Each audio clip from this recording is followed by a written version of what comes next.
بسم اللہ الرحمن الرحیم۔ نبی کریم صلی اللہ علیہ وسلم نے فرمایا، ہر شے کے لیے زکوٰۃ ہے، اور جسم کی زکوٰۃ روزہ ہے، اور روزہ آدھا صبر ہے۔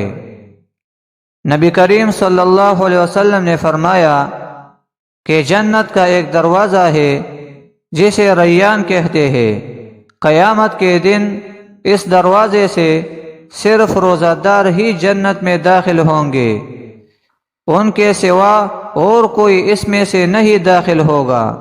پکارا جائے گا کہ روزہ دار کہاں ہے؟ وہ کھڑے ہو جائیں گے، ان کے سوا اس سے اور کوئی نہیں اندر جانے پائے گا۔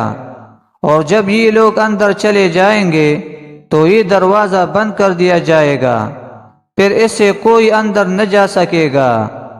حضرت ابو ہریرہ رضی اللہ تعالیٰ عنہ فرماتے ہیں، نبی اکرم صلی اللہ علیہ وسلم کے سامنے ہر سال رمضان میں ایک بار قرآن پڑھا جاتا۔ جس سال آپ صلی اللہ علیہ وسلم نے وفات پائی، آپ صلی اللہ علیہ وسلم کے سامنے 2 بار قرآن مجید ختم کیا گیا۔